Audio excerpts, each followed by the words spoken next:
All right, everybody. Welcome back to the best hour of their day. Fern here with my friend Jason Rule from Driven Nutrition. So if you are an affiliate owner or even just an athlete and you've been in the CrossFit affiliate for any amount of time, supplements is a conversation that comes up.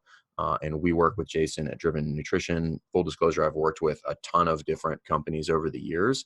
And I think this is going to be similar to my previous podcast with Matt Albrizio. And the goal here is education for the listeners about how this works and how to make it beneficial. But I know you're a busy man. I know you do tons of phone calls with affiliate owners and stuff like that. So I appreciate your time. Yeah, absolutely. I'm glad to be on. Having a chance to kind of flesh out ideas as opposed to being one-on-one with an affiliate is always pretty nice. So I appreciate you letting me come on and talk.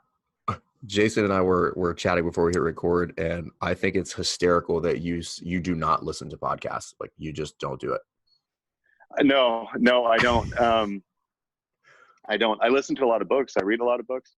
But like in the instance of this, like, I try not to listen to the podcast that I'm getting ready to go on, is because I want it to be a very natural flowing conversation. And I found, as odd as it sounds, the less I prepare, the more I enjoy the process, and hopefully get more out of the conversation both ways.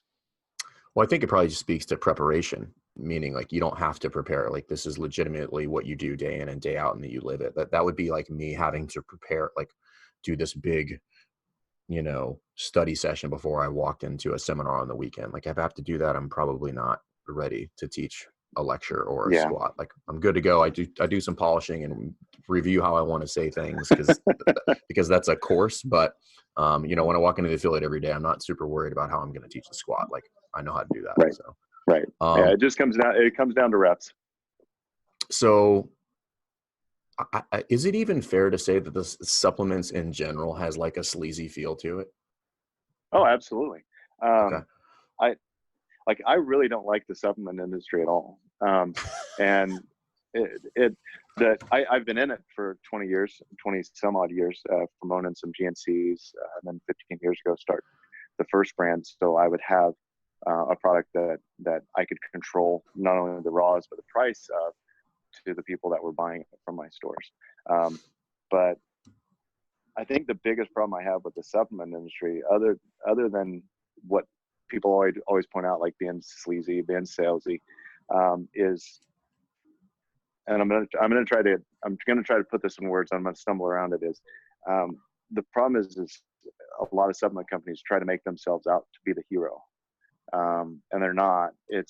They're like, we're a guide for affiliates. We're a guide for affiliates to teach and share with them our products and how it can help their business and how it can help their members. And I feel so many supplement companies, they're like, hey, we're the greatest thing since Jesus Juice. Like, hey, love us because we're so badass. I mean, their products, their commodities, they're high grade raws that you put in a bottle that benefit athletes. And we offer that as a product and a service to our affiliates and directly to our customers. So I think that's been my main issue, is in trying to become comfortable with my role as a guide of, hey, Driven's not the hero in this story. It's the CrossFit gyms. It's the gyms we work with and their members and the coaches, and help to build that community. That's something that I've been working on in terms of being more comfortable being on podcasts like this, because I'm not a fan of putting myself forward. Or even the company, like here, true story. This is one of our gyms that we work with. In fact, my home gym that I enjoy working out with. Like, I'm not much for branding. I'm a shitty owner, I guess. Well, I know there's shitty owner, your business wouldn't be operating, but it's kind of a weird dynamic, because the vast majority of people in a CrossFit gym use some supplement, like whether it's a pre-workout or a protein supplement or a vitamin or some degree like that. And it's like, right. To think about the number of people that use supplements, but also pair that with like how people feel about supplement companies in general is a really, really odd pairing. Like, it's just weird for me to think about. I'm like, everybody's like, this is horrible. I'm going to go buy that right now. Well, and there's a lot of brand loyalty to it, because once a customer connects with a brand, it really comes down to people like us do things like this. So once you wear a Reebok CrossFit jacket, like that's going to be the jacket that you wear. And that's just something that I try to teach to affiliates, is talk about the brand, and whether it's our brand or anything else, I try to make sure that when I have these conversations, that the stuff that we teach is really agnostic. It's not Driven specific. I'm going to say Driven just because that's my company. But the stuff we teach, really comes down to, if you can promote a brand and you tell your members what you believe they should take, why you take it yourself, and then let them know how it tastes and give them opportunity to taste it, they're going to buy it. And then before long, just like everybody in the gym is running around with nanos or Metcons, like people like us do things like this. So that's the breakthrough that I think that a lot of affiliates have to get through, is owning that internal branding that they have to go through.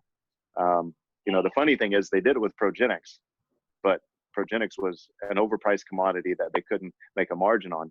So like we kind of came in and filled that gap a little bit, like the best of both worlds, a premium priced product that is for the main masses. That's not just an $80 bag of protein. Yeah, we'll get into the price a little bit later, because that is something you should take into consideration. But before that, how does one get into the supplement world? Like were you working at GNC one day and you're like, I can get this stuff made and do it myself? No, that's a good question. So I own the GNCs that I had. But there was a brand that built itself up inside of the franchise community. We used to have a very close, well, not we, because I've been out of it for a long time. There was a brand that came in that was exclusive to GNC franchisees, and we built the brand up, and then it got to where it started cutting back on raws. I was actually on the phone with my account manager for my stores, and he was coming to me and saying, hey, we're reformulating this product, and he started going down the list of raws and versus the old one. And I'm each raw, I'm sitting there listening to it. I'm like, no, that's actually not as effective as a raw ingredient, and it's actually cheaper. So I'm clicking these off in my head. And then he said, well, the bad news is since we're upgrading this formula, we have to raise the price $1.50 per unit. I said, this kind of sucks, because like everything you just said about the formula change was a lie, man. Like if you would have called me up and said, look, here's the thing, we're not able to maintain business at the margins that we're at with the raws that we're using. So we're going to have to change the raws. This is how we're going to position these raws and how you're going to have those conversations, because this product as it stands isn't going to be available anymore. But you didn't, you lied to me. So we're done. The owner ended up reaching out to me, and because we were one of the early stores to bring it into the community. And he said, what's up, Jay? What are you doing? And I just told him.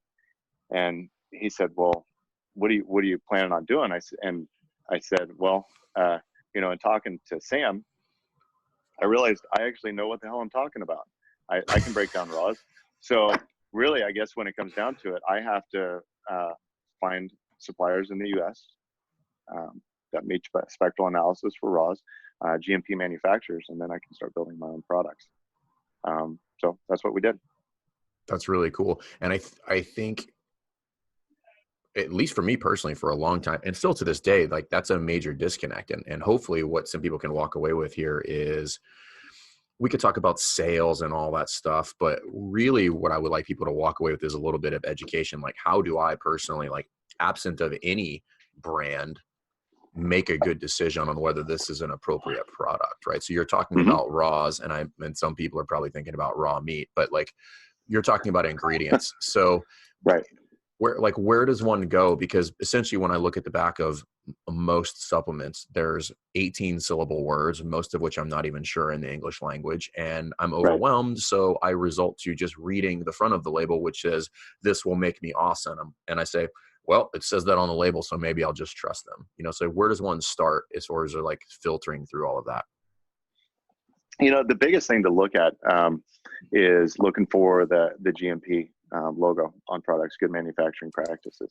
That means that it's an FDA inspected facility where it's manufactured. It means that the raws are inspected. They go through a spectral analysis to make sure that they match previous batches, to where like everything is what it is, and then the raw product is basically a culmination. The finished product is a culmination of all of the raws that go into it. So it really comes down to a lot of like companies like Glassdoor, stuff like that. They'll test the raw product, and we've batch tested our products. We send them off, get them batch tested. But to me, that's not as important as testing the raws before they even go into the product, because what that's doing is that's taking a batch and sending it off to where it's already inside of the consumer's hands. So by testing each of the raws before it goes into the product, unfortunately, a lot of that comes down to the trust and who's running the company and whether or not they have their hands on that wheel. GMP is a good one in terms of, from a consumer standpoint, making sure that that's done. And sticking to that is vital. Cool. So that actually brings up a completely off topic, but something I think is who have gotten, how should we say, dinged for performance enhancing supplements, and their and their excuse is, I took a bad supplement. Now, I'm sure that can happen. However, I'm not fully educated on the supplement industry and how things flow through that supply chain and how reasonable that is. But I just find it hard to believe that there's a person injecting testosterone into pre-workout in one of these factories somewhere. Yeah. And that's, so I would say probably 1 out of 1,000 may be a valid concern. And usually that's going to be, you can take a look at the labeling. You can take a look at a lot of times the company and be like, hey, this looks like it was printed on Mom's Hewlett Packard. Like, don't take that product. But to your point, every time an athlete says that, I think, oh shit, here we go again. Because it always amazes me, like, what benefit would it bring me to put testosterone or any other product in one of my products? Like, even if you take it orally, it's not going to work, right? Like even if I were to add that, it's not going to create the results you want. And I mean, I'm putting myself up to where potentially go to prison for selling a dirty product. It's so often just a line of bullshit, in my opinion. Like, people are getting popped. I've heard people claim, like athletes, like NFL, stuff like that. A drug test is an IQ test. And if you fail it, you fail it. It's because you didn't. The athletes that aren't in the know are the ones that are going to fail it. It's because they're taking supplements, or they're taking products, whether it's dietary supplements like SARMs, which I am absolutely against, or they're taking real drugs. They just didn't time the off season or the off cycle right. Anybody who wants a real eye-opening education, go watch the documentary Icarus on Netflix about the Soviet Union and how they did that. And it is absolutely an IQ test. It's like, if you have the right doctors and they know how to cycle on and off and they know what dosages should be, it is virtually impossible. And what's interesting about that is it's even funnier that people pop, because most of these doctors and these companies are well ahead of testing protocols.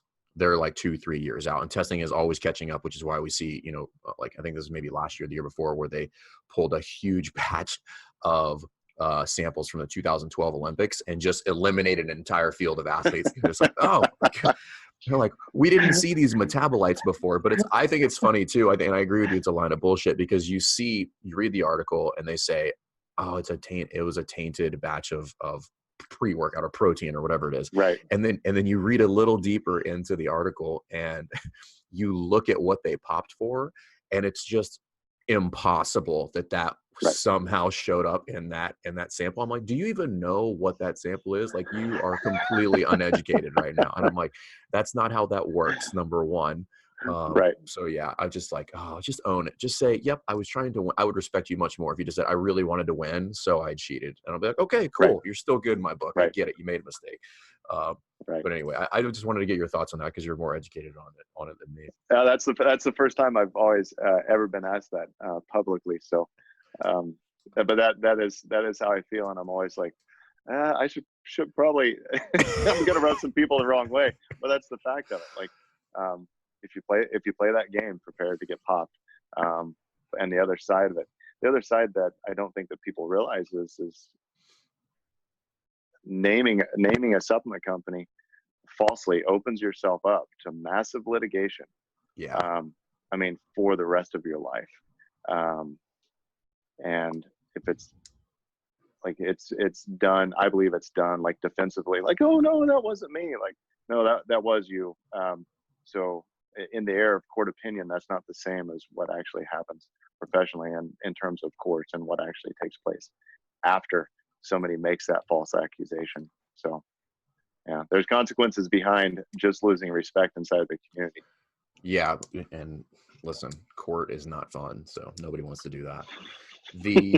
Which kind of brings the larger question is should people take supplements? You know, I could be, so I'm imagining an affiliate owner and probably myself at some point in my affiliate was just like, listen, if they just eat whole foods, they'll be fine. Like they'll do it. And we don't even recommend that people take supplements. You know, CrossFit is a health company, and I'm not saying that supplements are bad, but I'm also saying that like supplements shouldn't precede quality food. And in that conversation, how do we start to bridge that gap from like, okay, yes, we're eating whole foods, but at some point, like supplements may be in order. Who should take them? Should they take them? And how do you start to have that conversation? I think come to terms with acceptance of the more polarized you get in terms of whether it's exercising, diet, anything else, you're gonna ostracize or not gonna be able to service a certain type of community. And kind of realizing like it does have its place. The reason they're supplements is because they're supposed to supplement a good diet. It is hard to get enough protein, especially women. Like the protein that they need to get, they're just not used to eating that. Like if they've been an athlete for a long time, they've started training their bodies to eat a lot more chicken, a lot more beef, to where they can raise their branched chain amino acids and their protein intake. But you take just a normal lady off the street or a normal guy off the street, they're used to things being sweeter. They're used to things being a little bit saltier. They need that type of taste to be satisfied with what it is they're eating. So if you take someone like that and you say the only way for you to live your life is to be an extreme paleo athlete, that's not going to be a lifestyle that most likely the majority of them are going to be able to follow. So it's that 80-20 rule. How do we not focus on the 20% of the athletes that are going to follow that type of diet? How do we increase our protein intake for these 80% that are needing something sweeter, that need something more satisfying, that isn't as much of a job as eating 20 or 30 grams of chicken? Because that's a damn job, especially if you're going to do it the way you should be doing it 2 or 3 times a day. So like I challenge anyone listening to this, go and try to increase your protein intake by 90 grams a day. Ooh. Yeah. That now becomes from a diet, that now becomes like part of my job. Yeah. And inside of 5 days, you're going to just be miserable. Now, the nice thing is after about 2.5 weeks, the habit's going to kick in. Your stomach's going to get used to you eating that. So it's not going to be as much of a job, but your old lifestyles, your old habits are going to kick in. Now you say, okay, well, here's 3 protein shakes that you can do that with. It's going to taste like dessert. Now it's not hard. So the protein is going to increase the recovery for that athlete. It's going to decrease their appetite. So their likelihood of eating a shitty meal is a lot lower.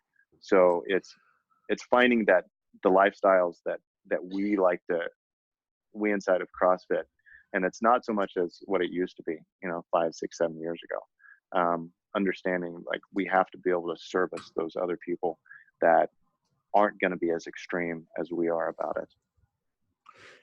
On that note, so I can imagine the questions that are popping up now because you're talking about sweeter and saltier.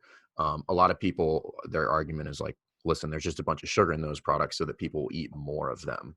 So is something that tastes good, is that something that I should be cautious of because there is sugar? I mean, we all know sugar is not good for you, but not natural sugar, but so explain that to people. Because there are products out there where like people smash them because like quite frankly they're delicious and they are full of sugar. So and there's a lot of drinks out there that are in CrossFit gyms that I always like asking gym owners, like, does that actually do anything? No, it doesn't. Okay, but speaking specifically to carbohydrates and sugars, like that's our body's fuel. That's what we need as athletes. And so many times, I remember I was 7 years ago. I was sitting next to Jared Stevens at a CrossFit competition, and we were both sitting down eating eggs and onions and from a paleo wagon. I was like, "This stuff's amazing. Like, do you guys eat like this all the time?" It's like, "Yeah, dude, you get shredded." I said, "But yeah, if you want to beat everybody out here, eat like a bodybuilder.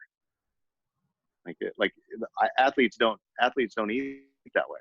You know, find something that works for your body type that you can consistently do day in and day out, over and over again, and like increase your carbs." I don't know if that was your specific question, but I think that as a community from CrossFit, the education of, hey, you need carbs to live, your brain needs carbs, Yeah. your muscles needs carbs. Like, I think past that, but was your question something different than that? No, it was more along the lines of taste. You know, people look at taste and they're like, well, listen, this tastes good, which means there must be something in here that is not Got it. ideal, right? It's just like, Right. but it is that, you know, but on your note, so like Dr. Zoe Harcum, who spoke at the Trainer Summit this year, you know, she used to be vegan, and she's very much on the, you know, vegans are full of crap train at this point. And she outlined in pretty great detail that, you know, like so the body needs glucose, right? So if that's Mhm. what we're talking about as far as fuel source, Right. what she outlined pretty with a pretty strong argument is there are no essential carbohydrates. Like, there's essential proteins. Right. Now, that's not to suggest that carbohydrates have no place and have no benefit, right? And I think kind of alluding to what you said earlier is that we can't, it's not a zero sum game. It's not like I'm just going to eat this carnivore diet, be able to do, you know, high intensity workouts for, you know, for months on end to be able to perform well. And I think Right. there is trying to get people to understand there's this balance, but also acknowledging that to some degree, and I don't know how you feel about this, so I'd love to get your thoughts on it. In my experience, to some degree, eating for performance can very much no longer resemble eating for health. That's an interesting perspective. I would, I'll use me as an example on this. Okay. So, you know, I'm a 45-year-old guy. I was a college athlete. I did track. I was never an amazing athlete. I never had potentially even desire to go to the CrossFit Games. I've done regionals one time. Hey, And that's like, good enough for most people. yeah, yeah. But I try to eat to where I can perform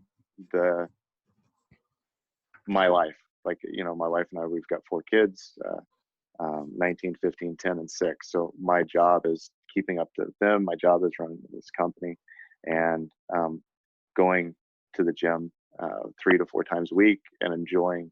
You know, if you know, last week I did a 5K row or a 500-meter sprint row for time, like just to see what I could do. And yesterday I went in and, you know, I don't think I broke a sweat. So my version of eating for performance is finding something to where I feel good. My clothes fit the way that I have my threshold that I'm comfortable with, and you know, I'm not starving. So I think everybody's threshold in terms of what they're eating to perform for is different, and I think that's where some owners, some coaches get in trouble with, is because their version of eating to perform is to be an elite athlete. And we're seeing that in CrossFit as it is. You know, the elite athlete gyms, they're not the ones that are thriving. It's the ones that are focusing on a business and wellness, you know, health, and actually focusing intentionally in different aspects of their business, as opposed to, hey, how do we create some really badass human beings? Yeah. Um, so that's my response to that. No, I think it's a fair response. I just I would agree with you that, like, there's people that are taking an anomaly, which I think we can call a CrossFit Games athlete at this point an anomaly. They are not, they Sure. are absolutely an outlier in almost every way, shape, and form. And then we're applying that practice to the average person that comes into my gym, which means they need to be on, if they're going to work out whatever 6 times a week, that they need to bump up their carbohydrate intake, which Right. maybe not. But I think in large part, I think with a big error that's happening is these discussions are being had in the absence of other data points. Like, what are your workouts? Right. What's your body composition? What does your blood profile look like? And they're just like, you should take this supplement. To which point I'm like, why? Like we should Why? have some sort of reasoning behind that. Like you just don't Right. tell people to take it. Like if you're, Right. why would you take vitamin D if you're not deficient in vitamin D? Right. You know? So, yeah, no, I think we're aligned there. I think we agree. So let's get into some of the supplements. So a lot of gym owners, and this, again, this now we're going to start kind of go down the road of what Matt and I talked about from Forever Fierce, which is we know people are taking supplements, Hmm. whether we like it or not, whether you agree with it or not. Like it's happening. The supplement industry is a billion-dollar industry, and I've actually come to this weird realization that for some people, supplementation is the entry point to eventually what looks like a good diet absent of supplements. Absolutely. Yeah. So Absolutely. how do we start to, and that would be a weird place to live your life, which is if I live my life like where we want to eat whole foods and we want to do that, but then trying to pair that with the reality of the fact that like people are not going to do that. So what am I married to? Am I married to getting them there eventually? Or am I married to like, am I going to die on the sword of like, you know, meats and potatoes and vegetables, you know? Right.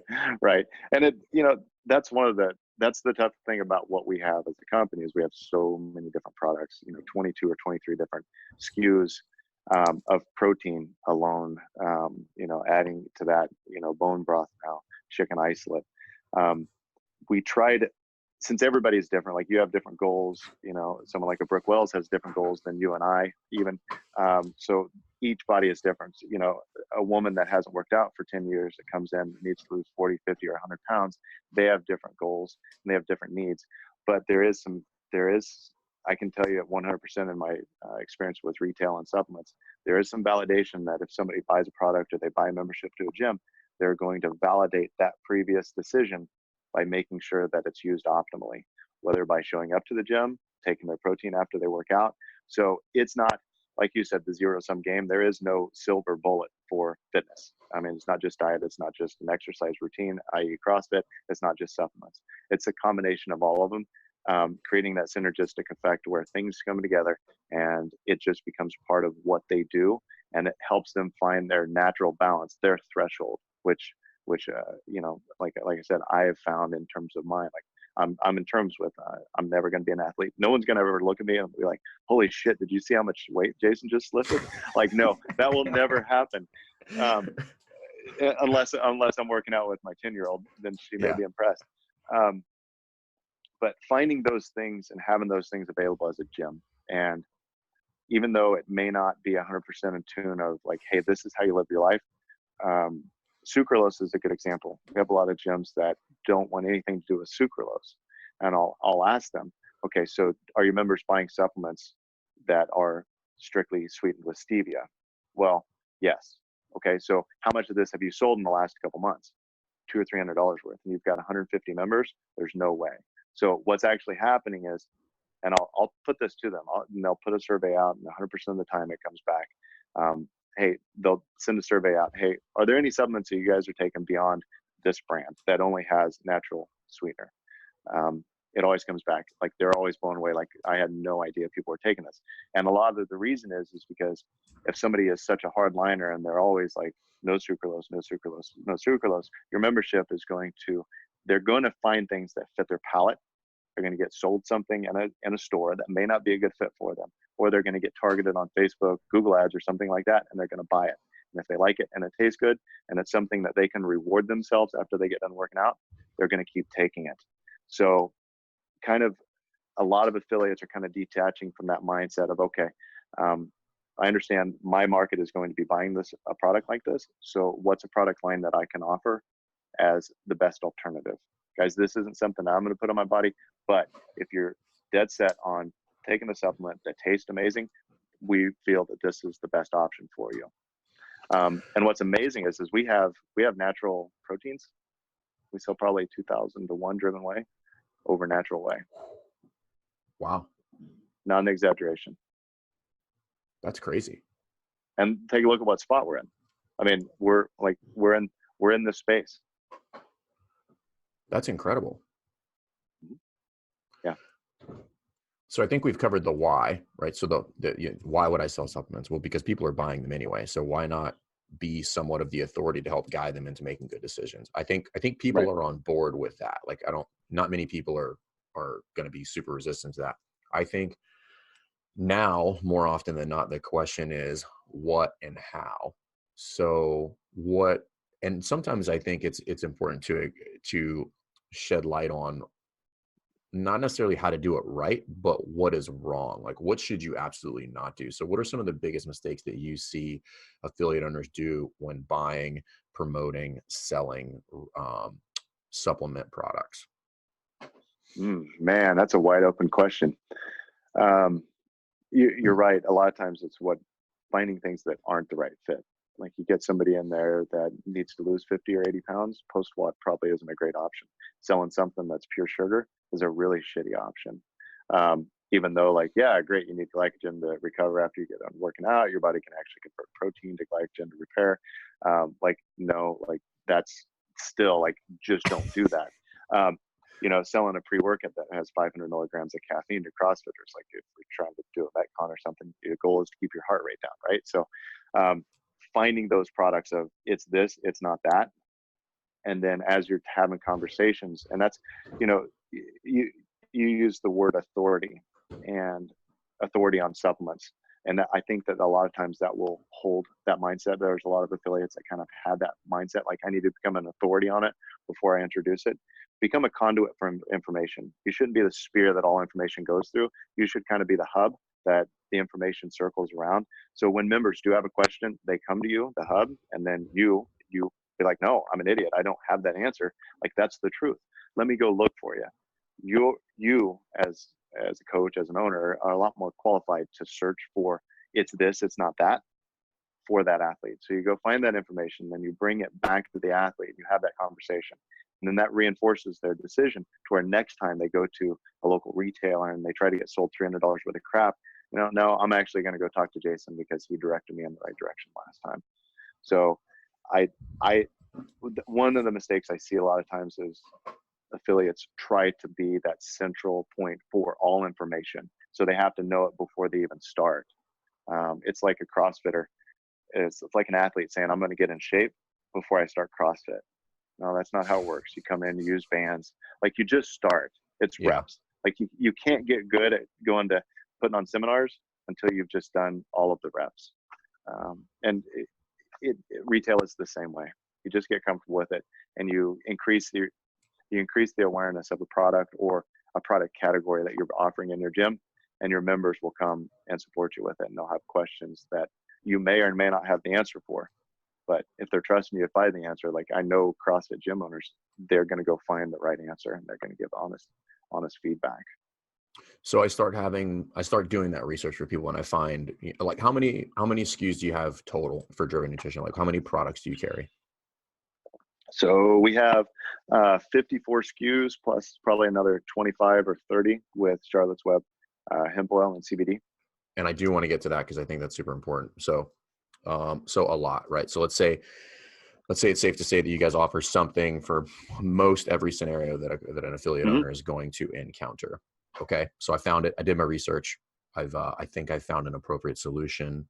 Now, how is now the question? How do I have this conversation? Because maybe I'm an affiliate owner who selling anything, even my own product, makes me feel sleazy. Get over yourself.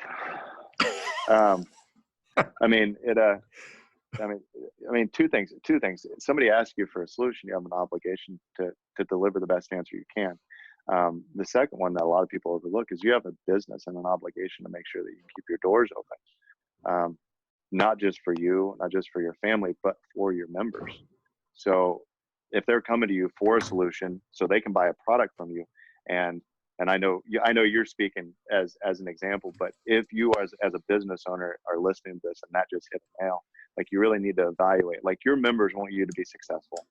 They want you to be open next month, next year. So if making $10, making $20 or $30 on selling a product, you need to evaluate like your goals in life in terms of, are you trying to run a business or did you just buy a hobby?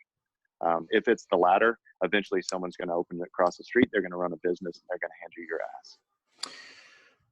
I mean, that's a whole nother series of podcasts like that right there, Right, which right, is, right, which I mean, there's still aspects of that I wrestle with today. But yeah, no, I agree that it's, again, I think if we just keep telling yourself they're buying it anyway, why don't I find the best possible variation of that?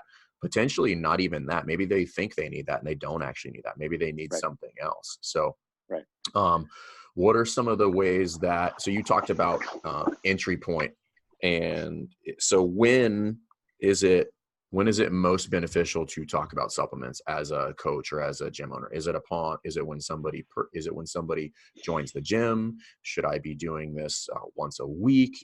Do I do flash sales? Black Friday is coming up. Like how do I start Right. to do this? Because most of us didn't get in this to sell stuff. We got in this to Right. train people. Right. I'm going to answer that. I'm going to go back to your last question for just a Okay. second to give somebody a specific tactic, Okay. because I went off on a tangent, off on the rails, which I Nope. sometimes do. So a We love specific tactics. tactic is, okay, good. So an athlete asks you, hey, does this product fit me? You go out and you find the answer, yes or no.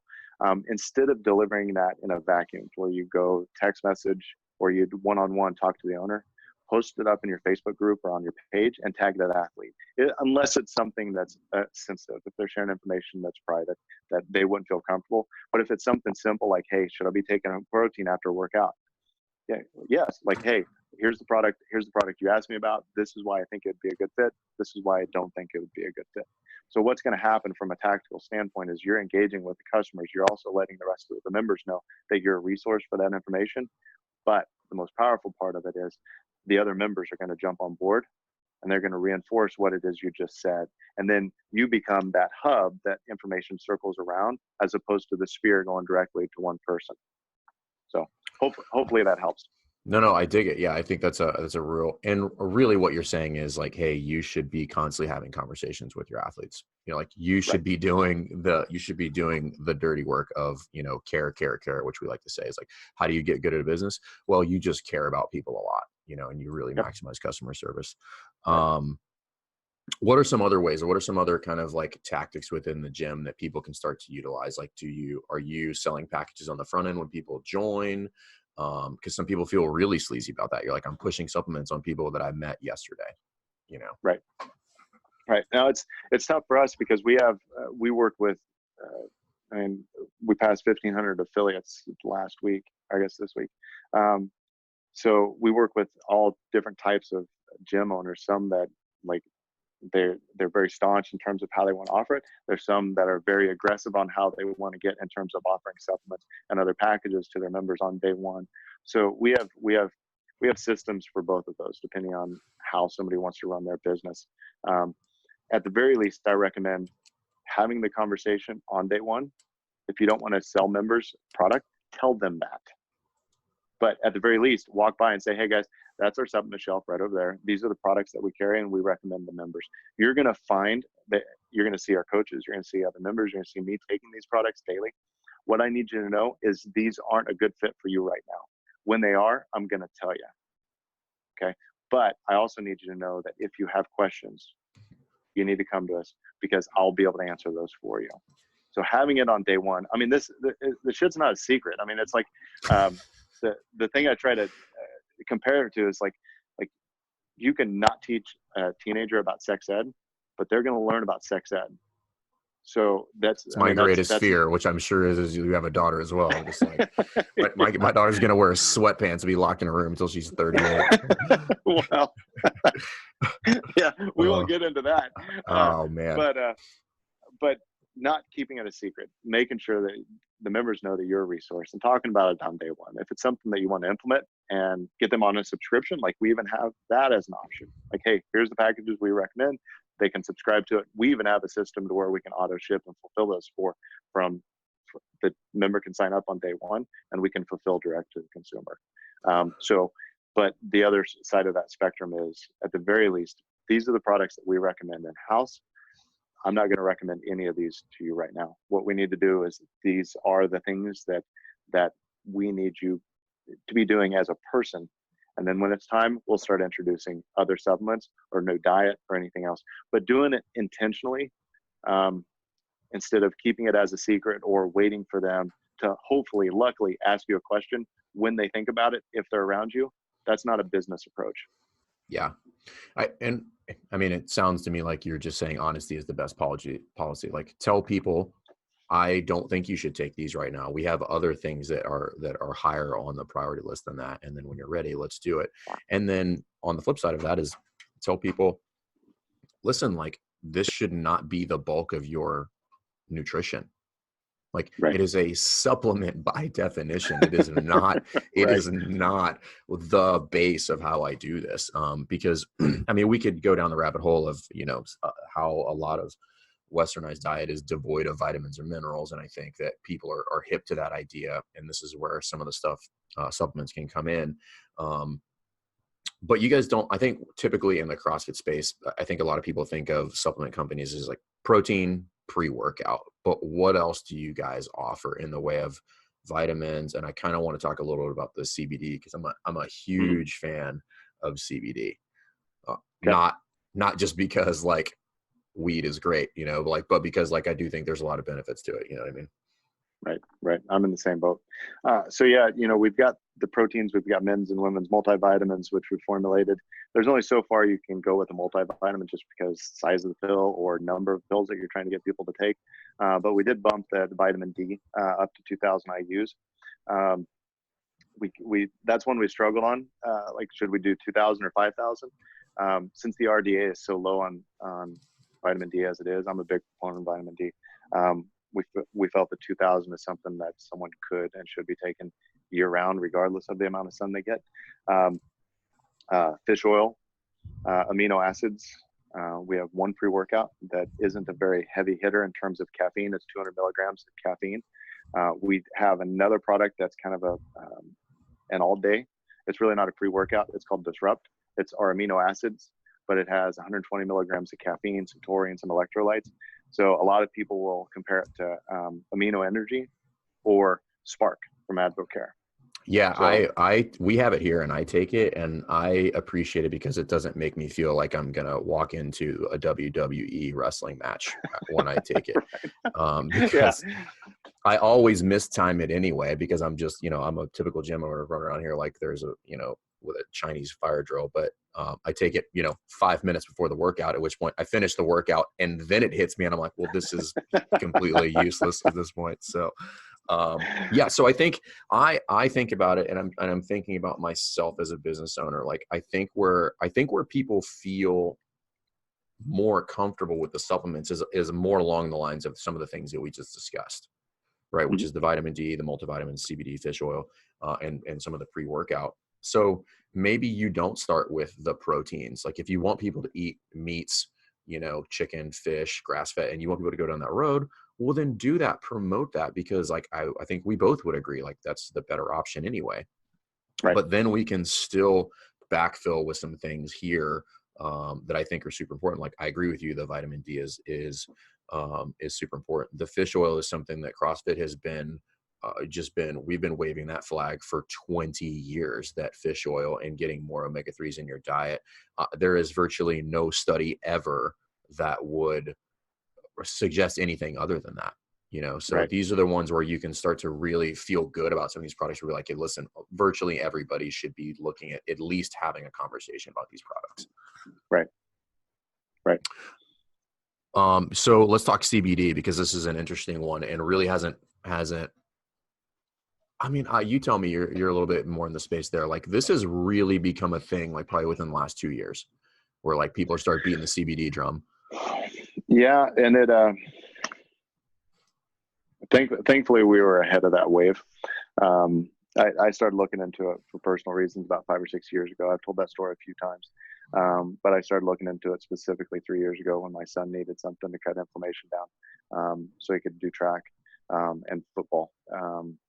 So long story short, I came across a product which I felt was one of the most vetted ones in the space in terms of, and so you've got the questions of hemp oil versus CBD. And there's just so much confusion in the space of what is the product?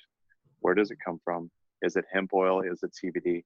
And with my background in the supplement industry, I was fascinated because I'd never seen a raw ingredient emerge so fast and have so many potential benefits, but have them water muddied so fast. And the reason that is because you're selling a product that has, you know, this here, this is for dogs, but you've got a product that's selling for 1 ounce that's selling for anywhere between $40 to $300, depending on the product. Like, the ability for a company that's creating that kind of money and that kind of profit to misinform its consumers is scary as shit to me. And that's really what I started looking at. So I started going down the rabbit hole of, okay, who's doing it right? And that's where we stumbled on Charlotte's Web. And we've been really, really blessed. They've been an amazing partner to work with. And I tell everyone on the podcast that I talk to about it, if there was a better brand out there in the space in terms of testing, in terms of validation of the products, in terms of concentration of CBD versus hemp oil, we would be selling that one. That's one of the nice things about not branding our own products as a raw, is I'm not married to one. We staunchly carry Charlotte's Web. That's because we feel they're the best option out there.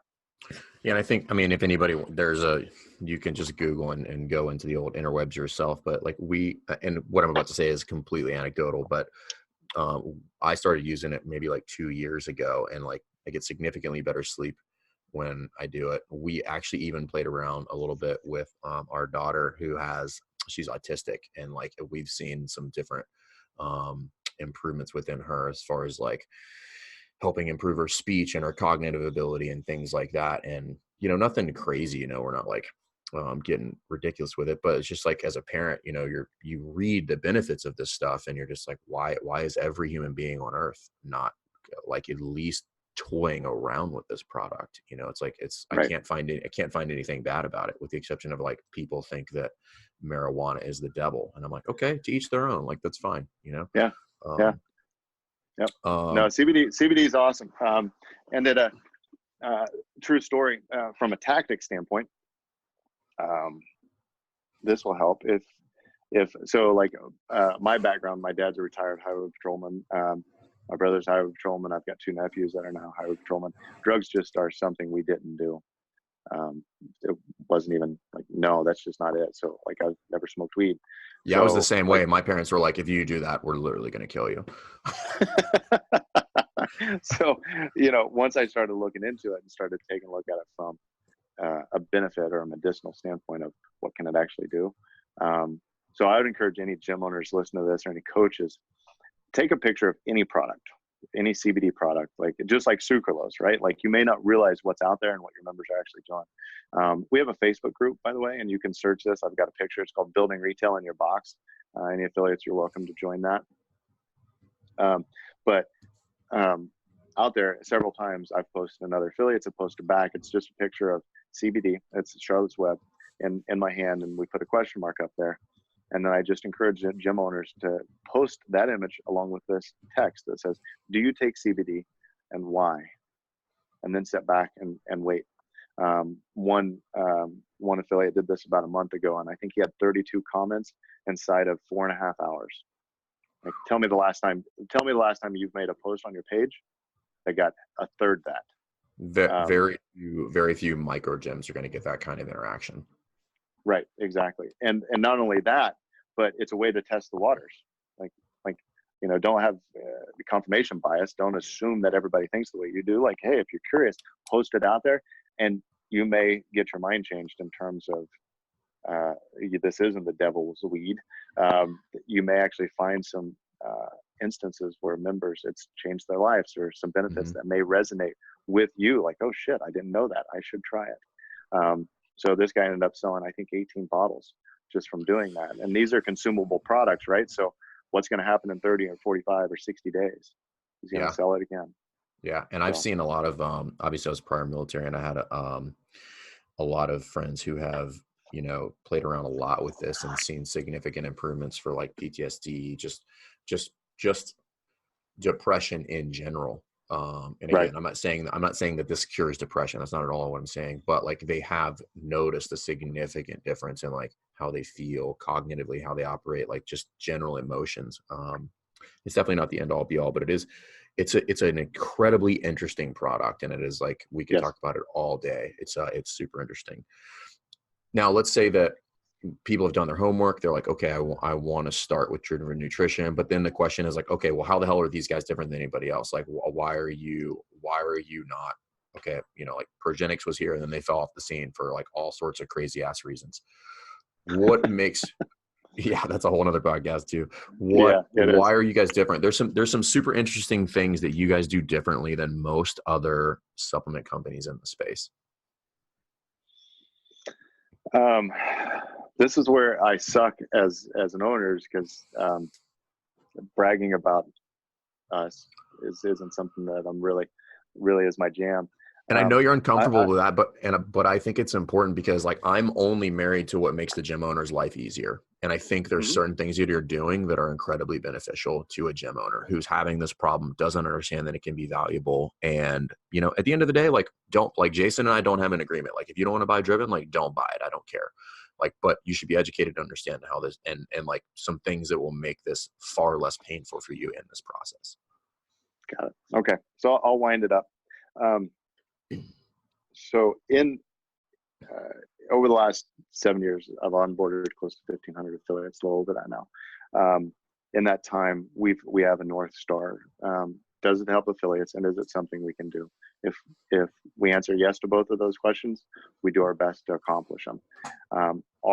We're essentially a consulting company wrapped around the supplement line. We teach affiliates how to do retail, just like what we've done on this call. Hopefully, it'll help you guys no matter what you're selling. We actually have an onboarding process for new affiliates, something that's constantly evolving. And inside of about a week, we're going to be onboarding a lot of past affiliates because we're going to be launching a portal which has a video. So your question of how do I become more knowledgeable so I can get information, the portal will be specific. It'll have access to affiliates. It'll have access to their coaches, and different sections will allow different users will have access to different parts of the portal. Some of the things I'm most excited about is each product. We've been at it for the last 4 or 5 months now. Each product will have a video. Well, 3 videos actually. One specifically is what are the top 5 questions regarding this product? What's the basics? So that's a 1 minute. And then we have what's the science behind the formula? So we start getting nerdy. So each one of those product catalogs. So it's built to where it's going to take people through the journey of, I don't know much about supplements. How do I learn more? To where they get comfortable. And these are all assets that can be forward facing to consumers also. So you can take the assets that we produce from a marketing standpoint and deliver those to your members. And then from there, tying your coaches into it because they're the tips of the spear. It's great for you to be on board, but if we don't get them taking supplements, if we don't get them taking our supplements, then it gets really confusing as shit, right? So if I do PT at your gym and you've got 8 different coaches and I do training with those 8 different coaches, hey bro, what do you take? If I get 8 different answers, like that's broken. Like that's really, not only is it broken from a business standpoint, but it's confusing for the member. Yeah. What do I take? So getting them on board, teaching them about the product, raising their awareness about the product, and then giving them the ability to have conversations with members is something that can potentially create geometric growth as opposed to linear growth, to where one affiliate owner is talking to every single person in a vacuum. So that's just kind of the tip of the spear. We have the Building Retail group on Facebook that talks about that. We're constantly coming out with more articles, more content that we deliver to our affiliates through the onboarding process. Yeah, I mean, we try to stay very active, and we listen to the people who we know are building our brand. And then something I thought was there's 2 big things, and this is more on the business side of this, which obviously this is where I think affiliate owners' ears perk up, which is like, the margins are good. I don't know, you don't have to talk about what those are, but they're good. Mhm. which is always the pain point for supplements. They're like, hey, this is a 70-pound bag of protein. You're going to sell it for $65. And I'm like, I don't need your $4, man. Like, thanks. But like, that doesn't help me. I have to sell 97 bags of this to get one at this point. Like, it's just Right. not worth it at this point. So that Right. is something you should consider. And the other one is you guys now do drop shipping, right? So it doesn't have to come to me as the affiliate, correct? Correct. Right. Yep. Exactly. On both ends. So the margin, the one thing that I want to really drive home is margin is one thing, but if as a business you're not working from a 45 to 55% profit margin on a product, you're really not building yourself the pool of cash that you need to continue to grow that department. Right? It's a category. You shouldn't just order $300 worth of stuff and then next month order the same $300 worth of stuff. It should grow. And a lot of people say, well, how much should I stock? I don't know. How much can you squat? Go put too much weight on the bar, and when it gets too heavy, drop it. Stock and inventory are the same way, but all of that circles around margin. So having a 45 to 55% profit margin as an industry is really important, and that's really what stores expect. So that's the reason that they're able to maintain a solid stock, advertise, and then build a proper business unit, which theirs happens to be all supplements. And that was always like, I mean, I'm just going to be really blunt about this. Like, that was a real thorn in my side with a lot of companies that I dealt with before, because Mm-hmm. I know that. Like, I mean, my previous life, I dealt in retail, and I'm like, I know that your margin on this is probably actually like from the wholesaler, like from the company, is probably 60 to 70%. And what you're doing is giving me 15 to 20. And I'm like, that's garbage. Like, all you're Yep. doing is basically stealing all of this and having me do basically low paid slave wager. Like, it's just like, Right. and that really, really chapped my ass a lot, because I was like, we're not making any money on this. Like, you're taking all of the margin and leaving me as the point of sale to just sit on product, you know? Right. Right. Creating customers for another brand with no reciprocation isn't a very good business model. And the only other thing I'll add to that is we actually teach. So the margins are great, but they're actually built around selling our products at a discount. We intentionally keep our prices set at retail prices on our website as well as on our Amazon store. Um, the nice thing is about having them on both places from an affiliate standpoint is your members are going to Google the products. They're going to go want to read about it. So you don't want to find it just at your gym, because otherwise that looks like shit. The other part of it is you've got valid reviews on both websites, people giving honest feedback from valid purchases. Not only that, but it's also verifying what's the retail value of this. So as a gym owner, if you can go to your members and say, we're really proud to be able to save you $5 or $6 on each of these products, that's a powerful motivator for those members. Yeah, because that adds up. If you think if somebody's doing this, once a month, you're talking about potentially saving them hundreds of dollars throughout the year, because, like we already established, like, they're going to buy it.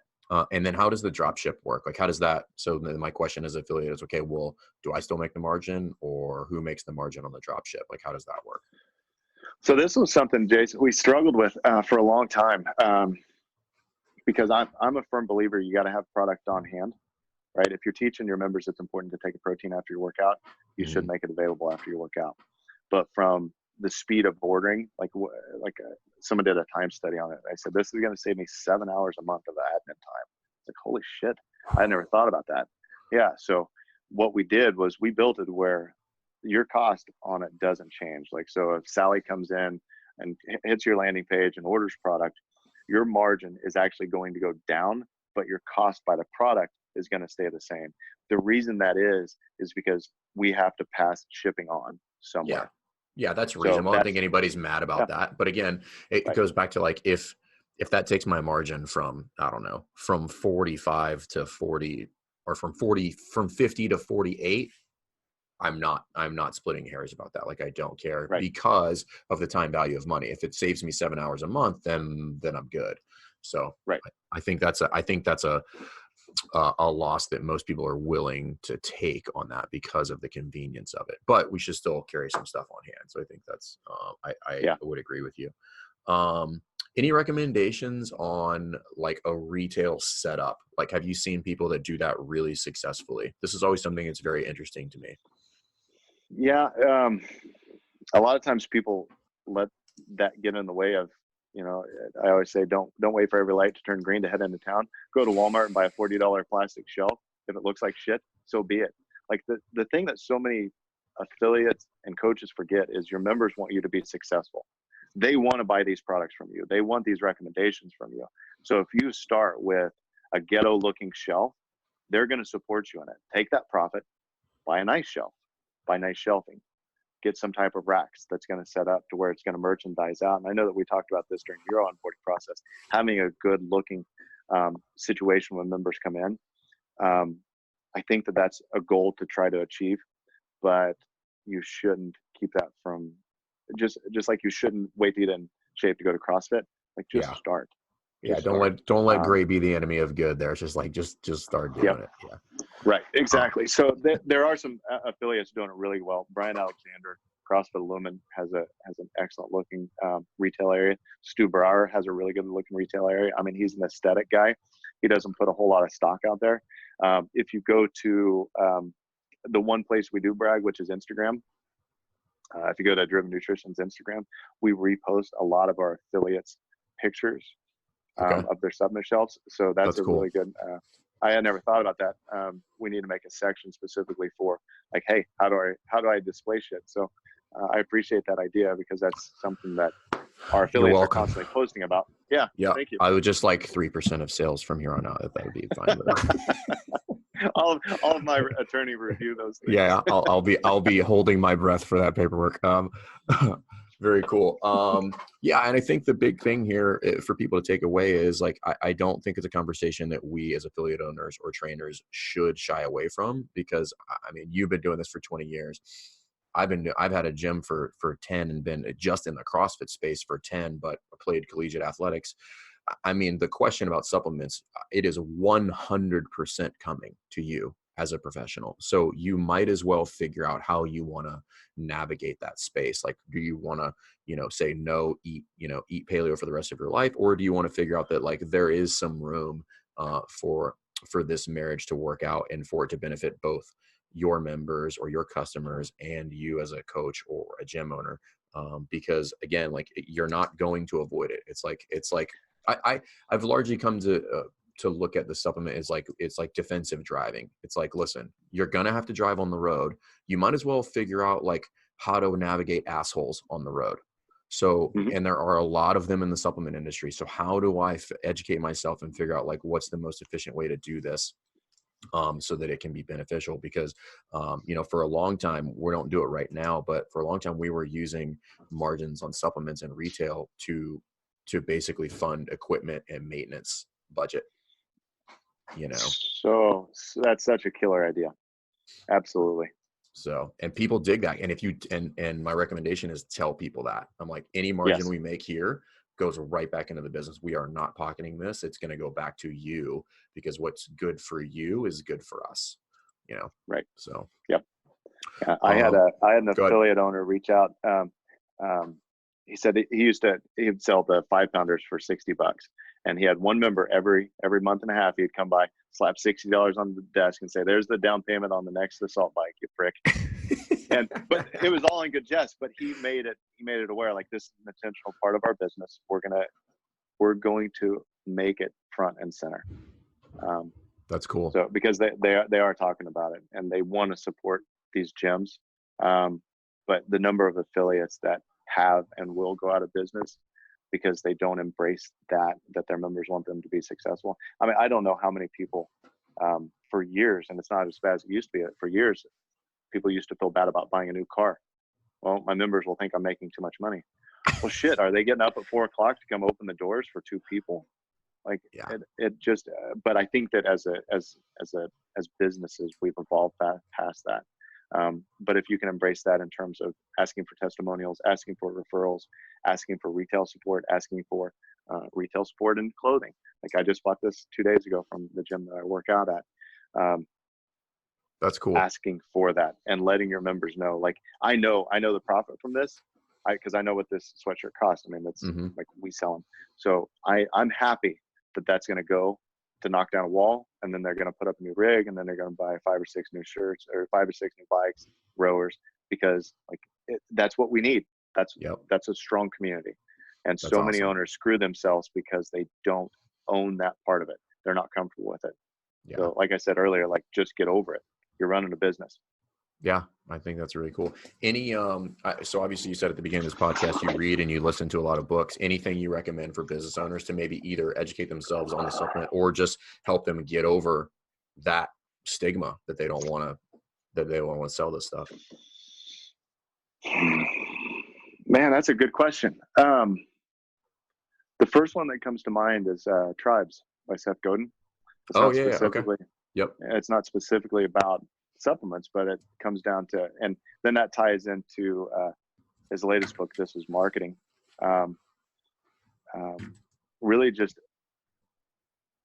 the phrase that goes around and around, and I've said it even on this, is because I love the phrase.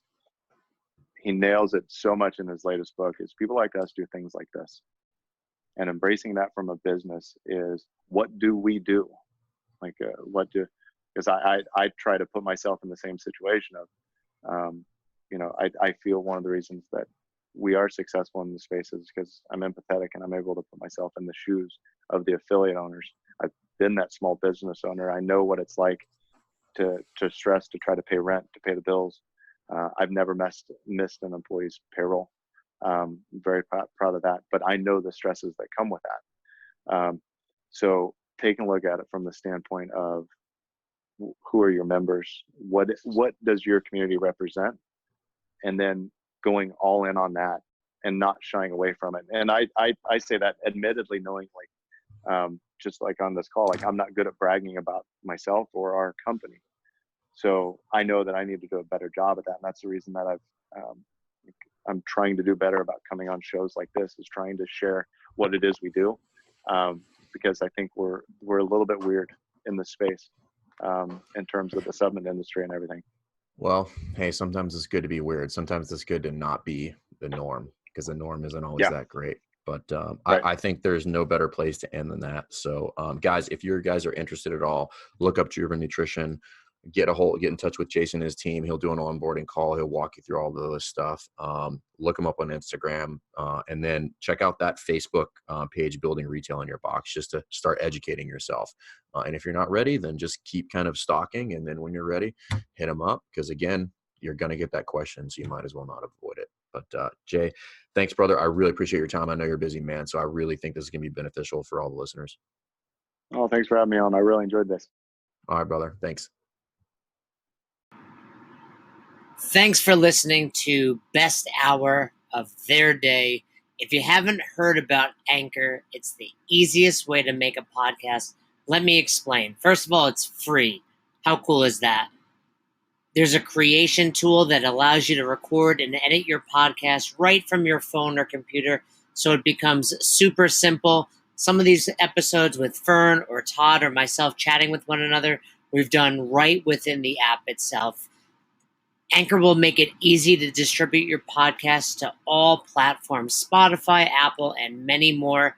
And you can make money from your podcast with no minimum listenership. It's everything you need to make an awesome podcast in one place. All you have to do is download the free Anchor app or go to anchor.fm to get started today. Come on, who doesn't have Spotify at this point? And if you were unaware, Spotify now is offering podcasts. That's right. On Spotify, you can listen to all your favorite artists, but also podcasts in one place for free. Spotify has a huge catalog of podcasts on every topic, including the one you're listening to right now, Best Hour of Their Day. On Spotify, you can follow your favorite podcasts so you never miss an episode. Premium users can even download episodes to listen to offline wherever you are, something I always do before I hop on a plane. And you can even easily share what you're listening to with your friends on Instagram and other social media platforms. Here's the deal. If you haven't done so already, be sure to download the Spotify app, search for Best Hour of Their Day on Spotify, or browse some other podcasts if you want. You can find them in your library tab. And also make sure to follow me so you never miss an episode of Best Hour of Their Day. Thanks again for listening to Best Hour of Their Day. We hope you enjoyed this episode. And if you did, one more time, please leave us a review on Apple Podcast and send us any feedback you have to @besthouroftheirday on Instagram and besthouroftheirday@gmail.com if you want to shoot us an email. We appreciate you. Thanks again. Have a great rest of your day.